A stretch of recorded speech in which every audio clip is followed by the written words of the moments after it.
ظبطني يا معلم.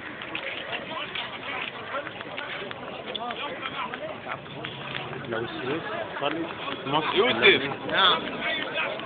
والله في ناس في القاهرة مش الدنيا في القاهرة هادية لغاية دلوقتي. الخط التحكيم مبهدلة الدنيا. فين ده، هنا ولا فين؟ في القاهرة في القاهرة. صمات ووجع قلب وسجن تقريبا حد منهم اللي هو النقيب بتاعهم أو حاجة زي كده. النقيب بتاعهم تبع الدولة. النقيب بتاعهم تبع الحكومة. اهله اولى بيه، اهله اولى بيه، اهله طلبوا من الاسعاف ينزل خلاص يا جماعه، فين الاسعاف يا جماعه؟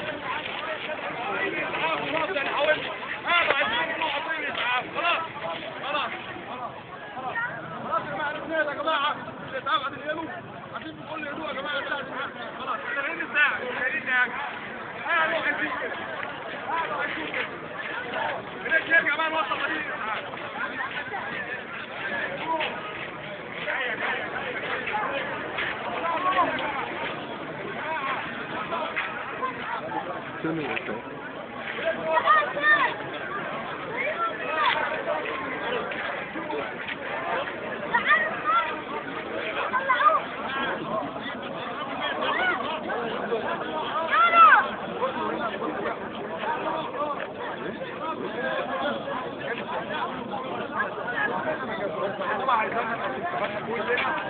ونمشي بيه بندور عليه.